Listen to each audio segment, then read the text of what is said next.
சிறந்த வெளிநாட்டு படத்திற்கான பிரிவில் ஆஸ்கர் விருதுக்கு இந்தியாவிலிருந்து விசாரணை திரைப்படம் பரிந்துரை செய்யப்பட்டிருக்கிறது. இதுகுறித்த கூடுதல் விவரங்களை தருகிறார் செய்தியாளர் கணேஷ். அவருடன் பேசலாம். கணேஷ், விசாரணை திரைப்படம் பரிந்துரை செய்யப்பட்டது எப்படி? ஃபிலிம் ஃபெடரேஷன் ஆஃப் இந்தியா என்று அழைக்கப்படுகிற ஒரு அமைப்பு இருக்கிறது, FFI என்று சொல்லுவார்கள். அந்த அமைப்பு தான் ஒவ்வொரு ஆண்டும் இந்தியாவிலிருந்து எந்த திரைப்படம் வெளிநாடுகளில் நடைபெறுகின்ற விழாக்களுக்கு இந்தியாவின் அஃபிஷியல் என்ட்ரியாக, அதாவது அங்கீகரிக்கப்பட்ட ஒரு என்ட்ரியாக அனுப்பப்பட வேண்டும் என்பதை தேர்வு செய்கிற ஒரு அமைப்பு. ஆஸ்கர் விருதுகளை பொறுத்தவரையில் ஆஸ்கர் என்பது நம் அனைவருக்குமே நன்றாக தெரியும். ஆஸ்கரை ஒரு அளவுகோலாக வைக்கலாமா வைக்கக்கூடாதா என்பதில் மிகப்பெரிய கருத்து வேறுபாடுகள் எல்லாம் இருக்கின்ற ஒரு காலகட்டத்தில் ஒரே ஒரு விருது மட்டும் வெளிநாட்டு திரைப்படங்களுக்கு கொடுக்கப்படுகிறது. மற்ற அனைத்து விருதுகளுமே ஹாலிவுட் திரைப்படங்களுக்கு மட்டும்தான் கொடுக்கப்படுகிறது.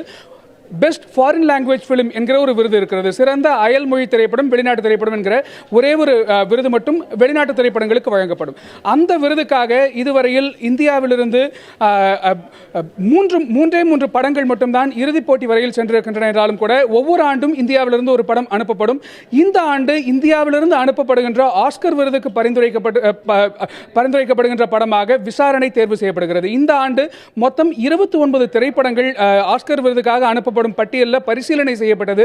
FFI பொறுத்தவரையில் அந்த 29 படங்களில் சிறந்த படம் விசாரணை தான் என்று தேர்வு செய்யப்பட்டு தற்போது அந்த அதிகாரப்பூர்வமான அறிவிப்பு வெளியாகி இருக்கிறது. விசாரணை திரைப்படத்தை பொறுத்தவரையில் இயக்குனர் வெற்றிமாறனின் திரைப்படம் 3 தேசிய விருதுகளை வென்றிருக்கக்கூடிய ஒரு திரைப்படம்.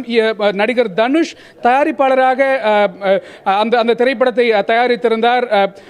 போலீஸ் விசாரணையில் நடக்கக்கூடிய முறைகேடுகள் பற்றி பகிரங்கமாக வெளிப்படையாக பேசிய ஒரு திரைப்படம். எழுத்தாளர் சந்திரகுமாருடைய லாக்அப் நாவலுடைய திரை தழுவலாக வந்த விசாரணை திரைப்படம் இந்தியாவிலிருந்து ஆஸ்கருக்கு செல்லக்கூடிய படமாக தற்போது தேர்வாகி இருக்கிறது. பத்மபிரியா.